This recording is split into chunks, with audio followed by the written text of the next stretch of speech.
राम राम राम राम जोलो तून जपी है। यहां 3 बार राम नाम का उच्चारण, राम राम राम। इसके कई आशय हैं। इसका एक आशय है मन वाणी क्रिया से,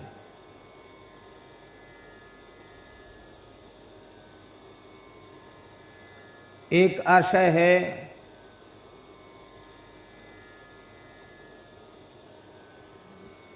त्रिवाचा पूर्वक, दृढ़ प्रतिज्ञ होकर के, त्रिवाचा माने कृत संकल्पित होकर के। और 3 बार का अर्थ है एक माने एक वचन, 2 माने 2 वचन, 3 माने बहुवचन। इसका आशय है कि अनवरत रूप से लगातार जब तक तू राम राम राम राम यह जप नहीं करेगा, मन वाणी क्रिया से, मन मंत्र और मनिका तीनों मकारों को एक करके जब तक तू नहीं जपेगा, तब तक तू कहीं किसी कोने में सुख शांति की खोज के लिए चला जाए, वहां तुझे वह उपलब्ध नहीं होगी। तुझे तीनों तापों से तपना पड़ेगा। तौलो तू कहूं जाए तिहूं ताप तपी है, कहीं चला जाए। कहने का आशय यह है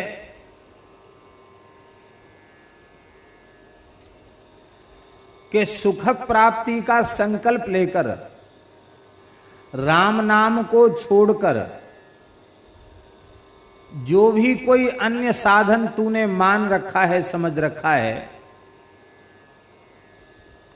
उस ओर तू जाएगा और वो साधन करेगा। किंतु राम नाम से शून्य वह साधन तुझे सुख नहीं दे पाएगा, तुझे शांति नहीं दे पाएगा। तो साधन करने का श्रम ही तेरे हाथ लगेगा। राम नाम की महिमा महाराज जी ये है कि धोखे से प्रसंगवश, बिना भाव के धोखे से प्रसंगवश एक बार भी जो नाम का उच्चारण हो चुका है, राम नाम का उच्चारण हो चुका है, किसी भी भाव से, किसी भी अवस्था में, किसी भी काल में, किसी भी परिस्थिति में, वह कभी भी व्यर्थ जाने वाला नहीं है। यहां तो नगद फल है और वहां साधन का श्रम तेरे हाथ लगेगा, फल कुछ नहीं मिलेगा। इसलिए तौलो तू कहूं जाए तिहूं ताप तपी है।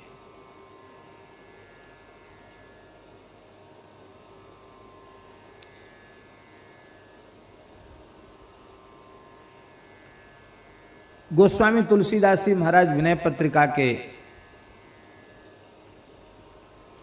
173वें पद में कह रहे हैं, एक पंक्ति, यही कलिकाल सकल साधन तरु है, श्रम फलनि फरोसो।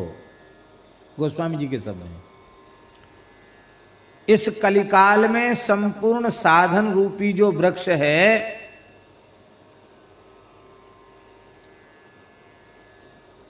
उसके फल का नाम है श्रम। उसके फल का नाम क्या है? साधन तरु के फल का नाम क्या है? श्रम। विश्राम नहीं, श्रम फल नाम है उसका। साधन का श्रम तेरे हाथ लगेगा, यदि उस साधन में श्री राम नाम नहीं है तो।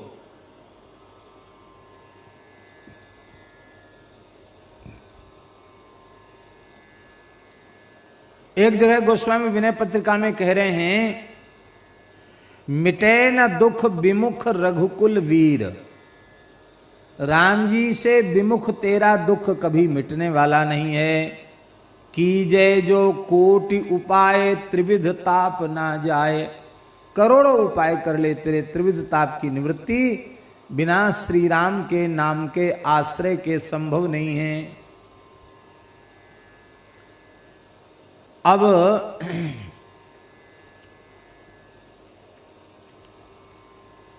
तीनों उदाहरण, त्रिविध ताप, त्रिविध ताप कौन कौन है? दैहिक, दैविक और भौतिक, ये तीन ताप हैं। दैहिक, दैविक, भौतिक त्रापा, राम राज नहीं काहू ही व्यापा। अब ये तीनों दैहिक, दैविक, भौतिक तीनों तापों के निवृत्ति बिना राम नाम के क्यों नहीं होती है, इसके उदाहरण प्रस्तुत कर रहे हैं गोस्वामी जी। सुरसरि तीर बिनु नीर दुख पाइए।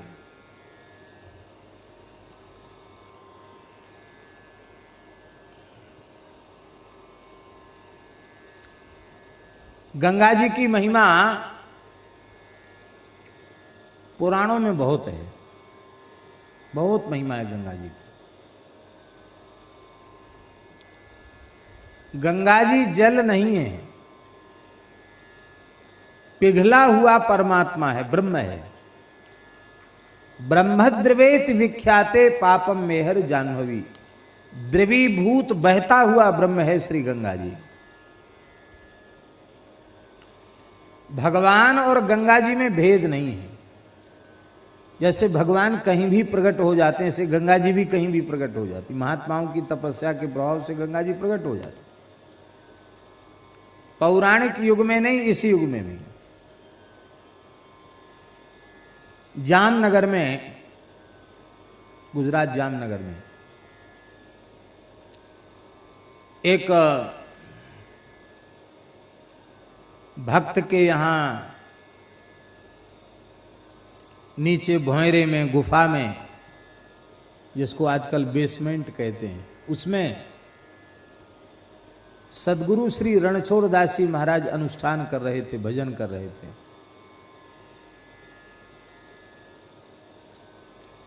उसी बेसमेंट में गंगा जी प्रकट हो गई। आज भी हैं, चाहे गंगा जी का जल पी लो, चाहे वहां का जल पी लो, बिल्कुल वैसे ही जल। और आसपास क्षेत्र में 400-400 फीट नीचे तक पानी नहीं है। और बेसमेंट कोई बहुत गहरा थोड़ी है, उसमें गंगा जी भरी हुई है, आज भी भरी हुई है।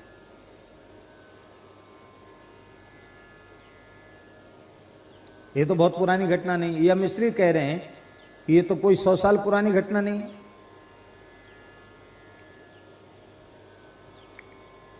कल स्वामी श्री नवलराम जी महाराज थोड़ी सी परिक्रमा कल की, तो गुफा का दर्शन किया। वहां जल, कैसा जल था?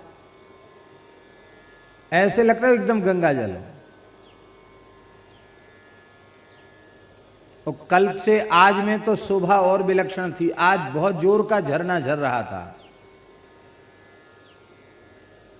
बहुत जोर का झरना आज झर रहा था।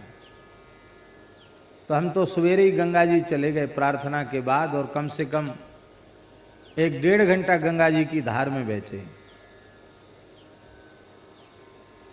बड़ा दिव्य जल, और वो झरने का जल तो एकदम शीतल था और गुफा का जल गर्म था। बड़ा दिव्य। गंगा जी की बड़ी महिमा है। धन्य देश जहां बह सुरसरी, धन्य नारी पतिव्रत अनुसरी। कितनी महिमा है गंगा जी की।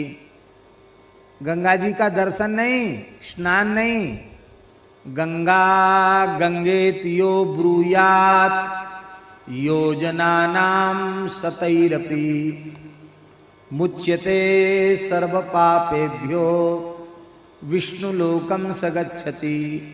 सैकड़ों योजन दूर खड़े होकर गंगा गंगा गंगा ऐसा उच्चारण करे तो सारे पापों से मुक्त होकर विष्णुलोक का अधिकारी हो जाता है। ऐसा पुराणों में लिखा है। कितनी महिमा है गंगा जी की, बहुत भारी महिमा गंगा जी की। गोस्वामी जी कह रहे हैं, जिन गंगा जी के दर्शन मात्र से हरति पाप त्रिविध ताप सुमिरत सुर सरित, देखत दुख दोष दुरित दाह दारिद हरनि। जिन गंगा जी के संबंध में तुलसीदास जी ने विनय पत्रिका में ऐसी बात कही है, उन गंगा जी के तट पर राम नाम से विमुख प्राणी पहुंच गया अब रोगग्रस्त है, रोगग्रस्त अवस्था में वहां पहुंच गया।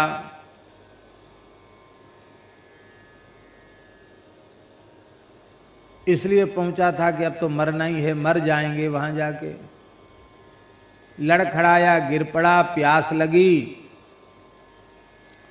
राम नाम से विमुख होने के कारण उस मरते हुए के मुंह में कोई गंगा जी का जल डालने वाला नहीं आया। कितने दूर से चल के आया था, गंगा स्नान और गंगा जल पान करने आया था, गंगा जी के तट तक पहुंच गया, लेकिन जल की प्राप्ति गंगा जी के नहीं हुई। क्यों? क्योंकि वह राम नाम से विमुख था। अथवा गंगा जी के तट पर ही रहता है और डॉक्टर आ गया, उसने कहा भूल के भी एक बूंद पानी मत दे देना। पानी दिया नहीं कि बस फिर रोग काबू में नहीं रह जाएगी तो मर जाएगा। अब कौन सा उसको अमर होके आया है, मरना तो है ही है। लेकिन यदि राम नाम का आश्रय नहीं होगा तो गंगा के तट पर पहुंचने के बाद गंगा जल दुर्लभ हो जाएगा। इसी का नाम है दैहिक ताप। दैहिक ताप की निवृत्ति सुंदर सुशीतल सुमिष्ट गंगा जल स्नान और गंगा जल पान से होगी। पर गंगा तट पर पहुंचकर भी गंगा स्नान गंगा जल पान से वह वंचित रह जाएगा। और मान लो गंगा जी गया ही नहीं जीवन में एक भी बार, और जहां कहीं भगवान ने रखा है वहीं प्रेम पूर्वक संतोष पूर्वक रहकर अहरनिश राम नाम का जप करता है, तो उसे गंगा जी तक चलकर जाने की जरूरत नहीं है। गंगा जी दर्शन करने उसके वहीं आ जाएंगी। और भारतवर्ष में ऐसी संतों की तपस्थलियां हैं जहां गंगा आदि तीर्थ उनका दर्शन करने चले आए। बहुत पुरानी बात नहीं है, लगभग 200 साल पुरानी बात होगी। बीरपुर वहां के एक गृहस्थ भक्त थे, लोहाना जाति के संत जलाराम। बड़ा भारी अन्न क्षेत्र है, बड़ी अच्छी सेवा वहां होती है। वहां मंदिर में राम जी हैं मूछ वाले, ऐसी मूछ है राम जी की, अंटादार मूछ।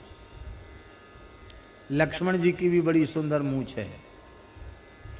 हम तो पहली बार दर्शन करने गए तो हमने कहा ये किसकी मूर्ति है? अरे बोले आप कैसे महात्मा हो, राम जी हैं, ये लक्ष्मण जी हैं, ये माता जी हैं, जानकी जी हैं, मूछ वाले राम जी।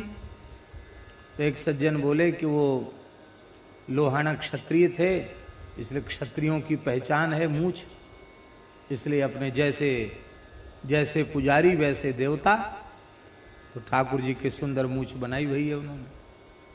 वहाँ लिखा है भेंट पाड़वानी सख्त मनाही छे, माने भेंट रखना मना है। और बड़ी अद्भुत सेवा वहाँ होती है।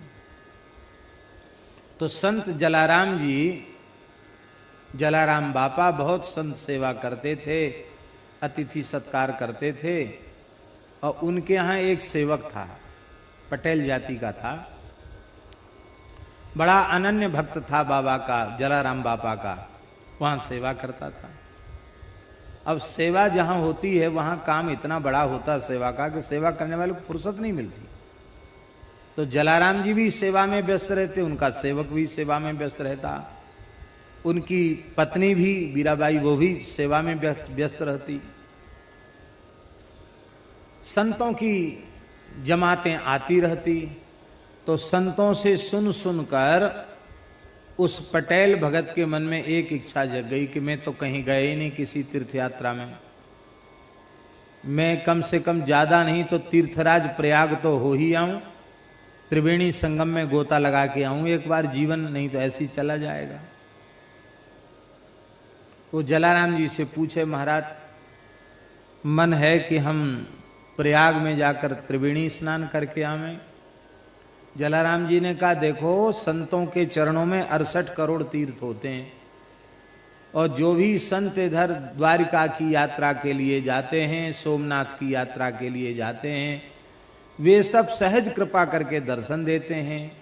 उनका दर्शन, उनका पूजन, उनकी सेवा, उनका चरणोदक लेने का सौभाग्य हम लोगों को मिलता है। तो सब तीर्थ ही हो गए। और अहर्निश राम नाम का हम लोग जप करते हैं, कीर्तन करते हैं, तो जहाँ हरिनाम कीर्तन होता है, ठाकुर सेवा, साधु सेवा, गौ ब्राह्मण की सेवा होती है, वहाँ तो सब तीर्थ अपने आप ही विराजमान रहते हैं। इसलिए कहाँ जाओगे, क्यों कष्ट उठाओगे, यहीं सब मिल जाएगा। लेकिन वो कई बार कोई बात दिमाग में बैठ जाती तो समझाने से भी निकलती नहीं है। वो तो कहे हो गया महाराज, हो जाएगा हो जाएगा, इतने दिन हो गए, अब तक तो कोई अनुभूति भई नहीं, आप जाने से मना करते हो, आप अनुमति दो, हमारे मन में जाने की बड़ी प्रबल इच्छा है। तो जलाराम जी हंसने लगे, बोले तो ठीक है, अब आज तो बहुत विलंब हो गया, कल देख लेना, कल चले जाना, तुम्हारा मन हो तो कल चले जाना। तो उसने क्या सोचा भगत ने कि ये रोज ऐसे ही कह देते हैं कि आज तो देर हो गई, कल देख लेना, और कल फिर वो सेवा में लग जाते हैं, फिर शाम हो जाती तो कहते कोई बात नहीं, आज तो कोई बात नहीं, कल देख लेना। तो इनका कल तो आवेगा नहीं, इसलिए अनुमति हमको हुई, हम आधी रात को यहाँ से चल पड़ेंगे। तो अपना लोटा सोटा लंगोटा कमंडल जो कुछ था सब लिया और लेकर के वो चलने के लिए तैयार हुआ आधी रात के समय। तो उसने क्या देखा कि एक राजा जैसे सजे धजे व्यक्ति बड़ी श्रद्धा पूर्वक हाथ में झाड़ू लेकर झाड़ू लगा रहे हैं, और 3 देवियां, एक देवी गौर वर्ण की है, एक देवी श्याम वर्ण की है, एक देवी कुछ अरुण वर्ण की है।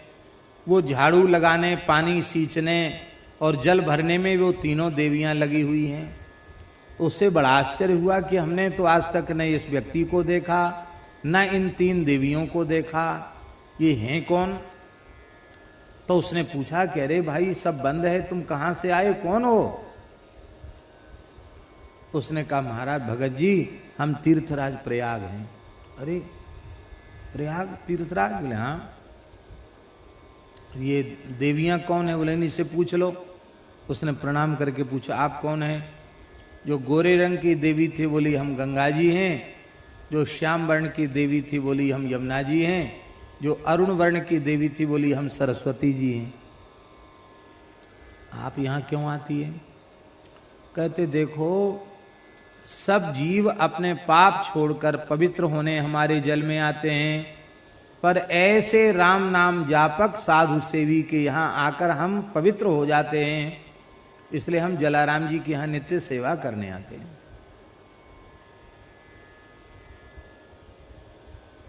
अब वो गया, उसने अपना आसन बासन सब निकाल दिया और सो गया जाके। सवेरा हुआ तो जलाराम जी ने कहा रे भाई भगत तुम गए नहीं? कहे गए तो नहीं, अब कभी जीवन में जाना भी नहीं है। क्यों? हम जाएं किसके लिए, कहाँ जाएं? तीर्थराज प्रयाग, गंगा यमुना सरस्वती तो यहीं आती हैं, तो हम कहाँ जाएं? ये है सबसे बड़ा तीर्थ राम नाम है।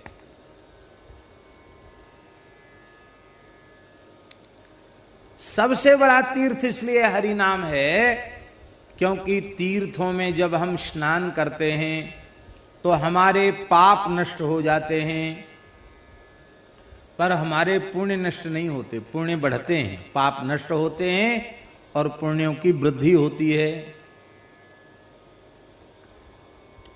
पाप जैसे बंधन कारक हैं वैसे ही पुण्य भी बंधन कारक है। पाप का परिणाम नरक में, नारकीय योनियों में व्याधि के रूप में, दुख कष्ट के रूप में भोगना पड़ेगा।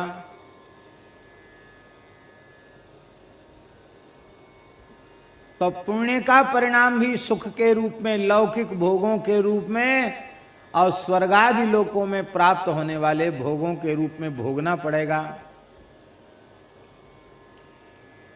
वैष्णव को नहीं। हाँ, ये विशेष सुविधा है। आप लोग कहें क्यों वैष्णव की सुविधा कहाँ से आई? ये सुविधा इसलिए है कि शरणागति के जो 6 अंग हैं, षड्विधा शरणागति ही, शरणागति के जो 6 अंग हैं, ये षड्विधा शरणागति वाला श्लोक लिंग पुराण का है। इस लिंग पुराण के पाठ में इस बार आया है। आनुकूल्यस्य संकल्पः प्रातिकूल्यस्य वर्जनम रक्षिष्यतीति विश्वासो गोप्तृत्वे वर्णम तथा आत्मनिक्षेप कार्पण्यम षड्विधा शरणागति। ये लिंग पुराण का श्लोक।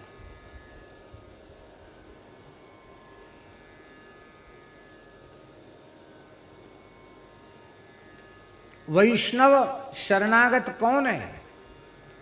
जो 6 प्रकार की प्रतिज्ञाओं का प्राणपण से निर्वहन करता है।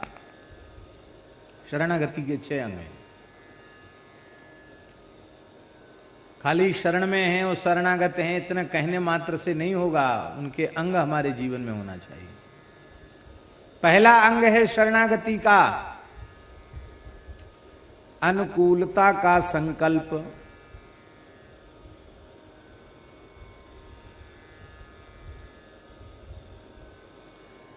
वेदादि शास्त्रों के अनुकूल हमारा जीवन होगा, मनमुखी स्वेच्छाचारी जीवन हमारा नहीं होगा, शास्त्र नियंत्रित हमारा जीवन होगा, हरिगुरु संतों के सर्वथा अनुकूल हमारा जीवन होगा, मनमाना आचरण नहीं होगा।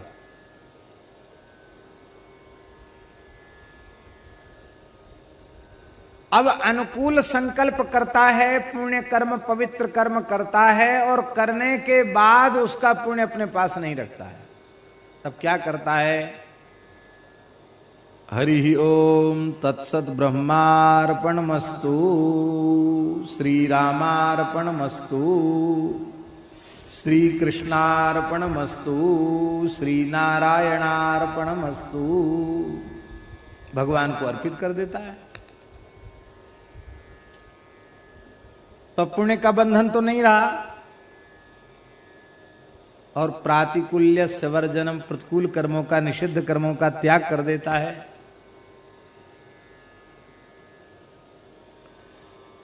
तो भगवत शरणागत होने से निषिद्ध कर्मों से तो बच गया और प्रतिकूल कर्मों का त्याग कर दिया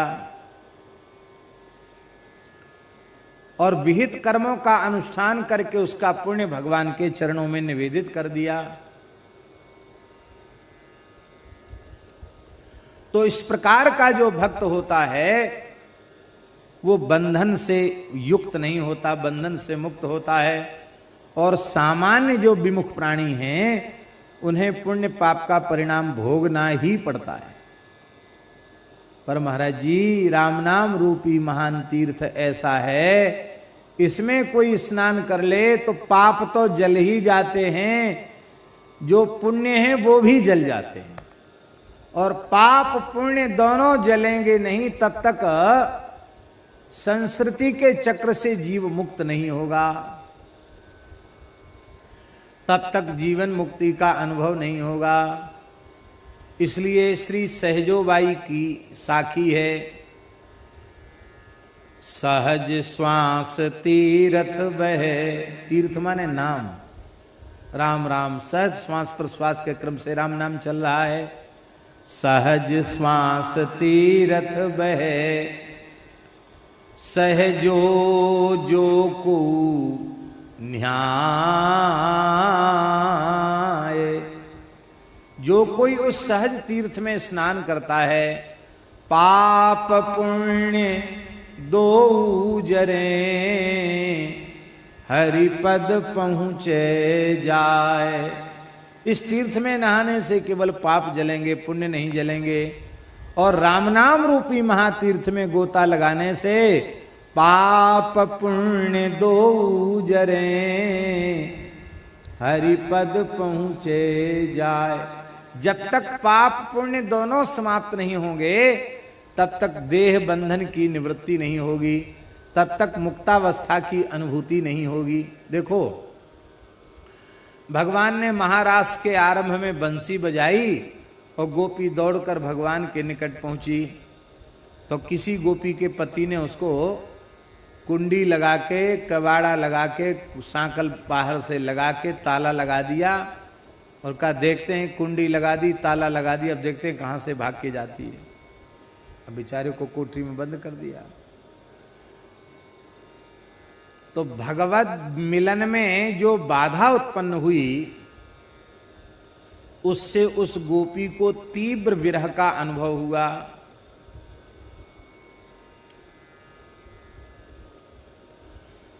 दुस्सह प्रेष्ठ विरह तीव्रतापधुता शुभा। असह्य भगवत वियोग में जो ताप, विरह का ताप उत्पन्न हुआ, उस विरह के ताप से उसके सारे के सारे अशुभ जलकर भस्म हो गए। लेकिन अभी भी भगवान नहीं मिले। अशुभ तो जल गए, भगवान नहीं मिले। और जब सारे अशुभ जल गए तो उसको समस्त प्रकार के अशुभ की निवृत्ति जब हो गई। अब यहां देखो एक संकेत है। संकेत ये है कि आप चाहे जितनी कठोर तपस्या कर लो, जप कर लो, तप कर लो, यज्ञ कर लो, दान कर लो, सारे सत्कर्मों का अनुष्ठान कर लो, सारे धरती के तीर्थों की यात्रा कर लो, सबकी परिक्रमा कर लो, लेकिन सर्वथा अशुभ की निवृत्ति नहीं होगी। कुछ न कुछ अशुभ का संस्कार बच के रह जाएगा, शेष रह जाएगा। नहीं हो सकता समाप्त। केवल और केवल भगवत मिलन की जो व्याकुलता है, वो तीव्र ताप ही समस्त प्रकार के अशुभों की निवृत्ति कर सकता है। इसलिए जब तक भगवत दर्शन की व्याकुलता उत्पन्न नहीं हुई है, तब तक सारे अशुभ समाप्त हो नहीं सकते किसी भी काल में, किसी भी अवस्था में। इसलिए वस्तुतः सच्चा प्रायश्चित्त है भगवत दर्शन की व्याकुलता जग जाना। ये सारे पापों का सबसे बड़ा प्रायश्चित्त है। सारे अशुभ समाप्त हो गए, गोपी के हो गए, प्रत्यक्ष उदाहरण है। और जब समस्त अशुभ समाप्त हो गए तो ध्यान में भगवान प्रकट हो गए।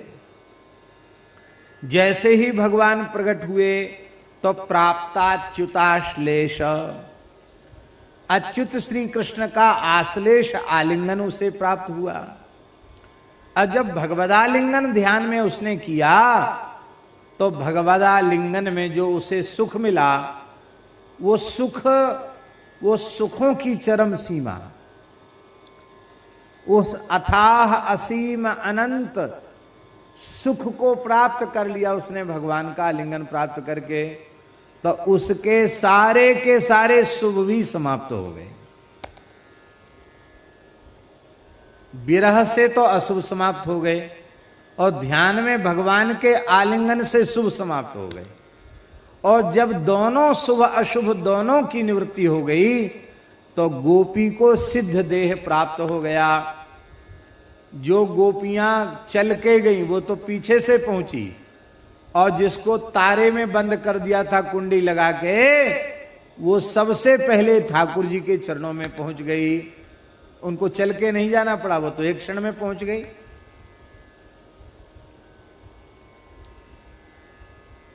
तो राम नाम से बड़ा तीर्थ कोई नहीं है।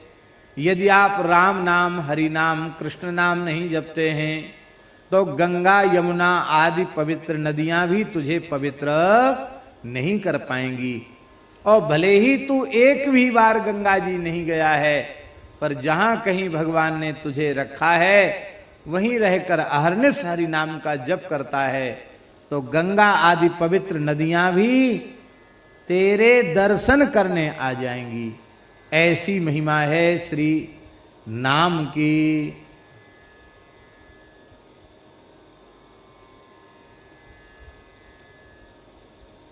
सुरसरी तीर बिनु नीर दुख पाई है, सुर तरु तरे तो ही दारिद सताई है।